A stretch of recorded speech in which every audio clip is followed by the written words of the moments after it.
10వ తరగతి చదివే అభ్యర్థులు ఎవరైతే 10th క్లాస్ ఎగ్జామ్స్ రాయబోతున్నారో వాళ్ళందరికీ అసలు స్లీప్ సైకిల్ ఎలా మెయింటైన్ చేయాలి?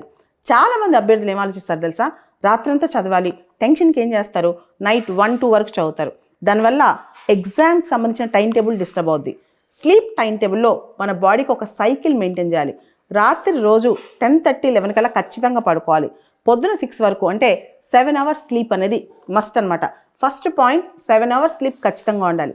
సెకండ్ పాయింట్ పొద్దున్న నిద్ర లేవగానే ఎగ్జామ్కి వెళ్ళే రోజు, ఎగ్జామ్కి వెళ్ళని రోజు, నెక్స్ట్ డేస్ అంటే ఎగ్జామ్స్ అయిపోయేంత వరకు కూడా నేను ఎగ్జామ్ టాప్లో రాస్తున్నాను, బాగా రాస్తున్నానని చెప్పి కళ్ళు తెరవకముందే మనం పాజిటివ్ అసెర్షన్ ఇచ్చుకోవాలి. మూడో పాయింట్, అతి ముఖ్యమైన పాయింట్, ఎగ్జామ్ రోజు, ఎగ్జామ్ ముందు రోజు, ఈ నెల రోజుల పాటు ఎగ్జామ్ జరిగే ప్రతిరోజు కూడా ప్రాపర్ ఫుడ్ తినాలి. అన్నిటికన్నా ఎక్కువ నిద్రపోయేటప్పుడు కాస్త రాత్రిపూట రిలాక్స్డ్గా నిద్రపోవాలి.